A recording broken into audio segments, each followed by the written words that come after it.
જમ્મુ કાશ્મીરના કિશ્તવાડમાં આતંકવાદ વિરુદ્ધ ભારતીય સેનાનું ઓપરેશન ત્રાસી-1 નિર્ણાયક તબક્કામાં પહોંચ્યું છે।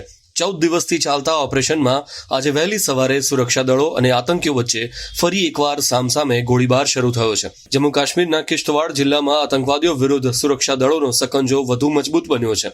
ઓપરેશન ત્રાસી-1 અંતર્ગત આજે 31 જાન્યુઆરીની વહેલી સવારે ડેલગામ વિસ્તારમાં આતંકીઓ સાથે ફરીથી સંપર્ક સ્થાપિત થયો છે। વ્હાઇટ નાઇટ કોર્પ્સ, પોલીસ અને સીઆરપીએફની સંયુક્ત ટીમે આતંકીઓના ઠેકાણા શોધી કાઢ્યા છે। સુરક્ષાના કારણોસર કિશ્તવાડના ચતુરુ સહિતના અનેક વિસ્તારોમાં ઇન્ટરનેટ સેવાઓ બંધ કરી દેવામાં આવી છે। જૈશ એ મોહમ્મદના આતંકીઓ પહાડી અને બર્ફીલા વિસ્તારનો લાભ લઈ રહ્યા છે, ત્યારે સેનાએ હવે આખરી પ્રહાર કરવાની તૈયારી કરી લીધી છે। કિશ્તવાડના પહાડોમાં ચાલી રહેલા આ ઓપરેશનની રૂપરેખા અત્યંત પડકારજનક છે। આ ઓપરેશનમાં અત્યાર સુધી 4 વખત આતંકીઓ સાથે અથડામણ થઈ છે।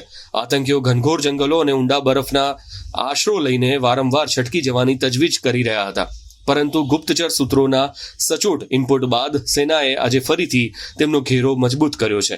લેફ્ટનન્ટ જનરલ પ્રતીક શર્માએ પોતે કિશ્તવાડની મુલાકાત લઈને આતંકવાદ વિરોધી ગ્રીડની સમીક્ષા કરી છે।